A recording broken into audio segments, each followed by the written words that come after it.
শিশু সুরক্ষা নিয়ে রাজ্য সরকার প্রচার চালালেও বাস্তবে দেখা যাচ্ছে এক অন্য ছবি। কি সেই ছবি? বিদ্যালয়ের শ্রেণীকক্ষ জলাশয়ের জলে জলমগ্ন।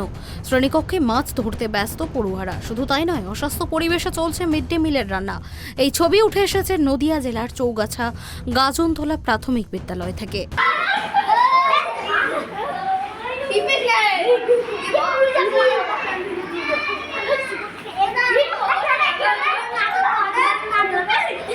প্রায় শতাধিক ছাত্রছাত্রী নিয়ে এই বিদ্যালয়ে পঠন পাঠন হয়ে থাকে, কিন্তু বর্ষাকাল আসলেই প্রার্থনা সঙ্গীতের পরিবর্তে বিদ্যালয়ের ক্লাসরুম থেকে ছাত্রছাত্রী, শিক্ষক শিক্ষিকারা সকলে মিলে জল বের করে তারপর শুরু হয় বিদ্যালয়ের পঠন পাঠন।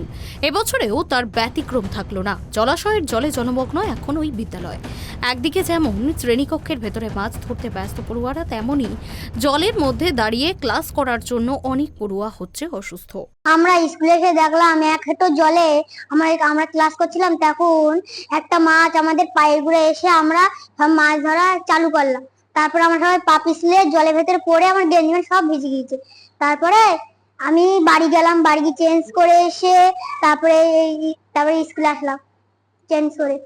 জলের মধ্যে দাঁড়িয়ে ক্লাস করো? হ্যাঁ। মিড ডে মিল খাও কোথায়? মিড ডে মিলে যখন শুকনো হয় তখন খায়, আর ভিজে দাঁড়িয়ে দাঁড়িয়ে খায়। যখন জল বাড়ি যায় তখন দাঁড়িয়ে দাঁড়িয়ে খায়। ঘরের মধ্যে জল জমা রয়েছে, চাল ডাল আলু এসব নিতে আসছি, পায়ের তলায় সাপ পোকামাকড় পড়ছে, মশা জল টল জমেছে, কামড় মারছে, আবার ভিজে গায়ে বাইরে যেতে হচ্ছে, কাপড় জামা ভিজে যাচ্ছে।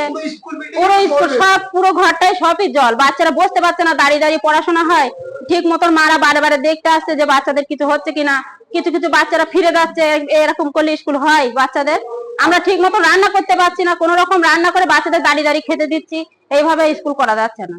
অভিভাবকদের দাবি, চৌগাছা গ্রামের একমাত্র শিক্ষাঙ্গন এই বিদ্যালয়। প্রত্যেক বছর বর্ষাকাল আসলে জলমগ্ন পরিস্থিতি হয় এই বিদ্যালয়টির, কিন্তু প্রশাসনের কোনো রকম হেলদোল নেই।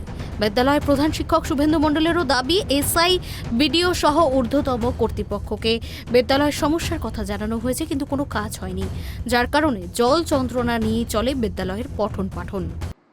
এবার মিড ডে মিল, পঠন পাঠন খুবই অসুবিধা হচ্ছে।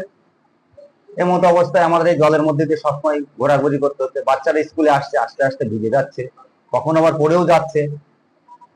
জলের মধ্যে তো অস্বাস্থ্যকর পরিবেশে ছেলেমেয়েরা দাঁড়িয়ে দাঁড়িয়ে ক্লাস করছে, কি করবে সেটা?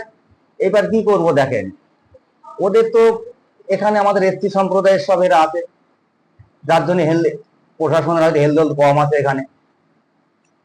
সেইভাবে আমাদের কোনো বিয়ে করে দিচ্ছে না। যদি একটু মেজর রিপেয়ার করে দিত, মেজরটা যদি একটু উঁচু করে দিত, তাহলে তো ওরা রাস্তায় জল পেলো, স্কুলে এসে তো শুকনো পেত, ওখানে তো থাকতে পারতো।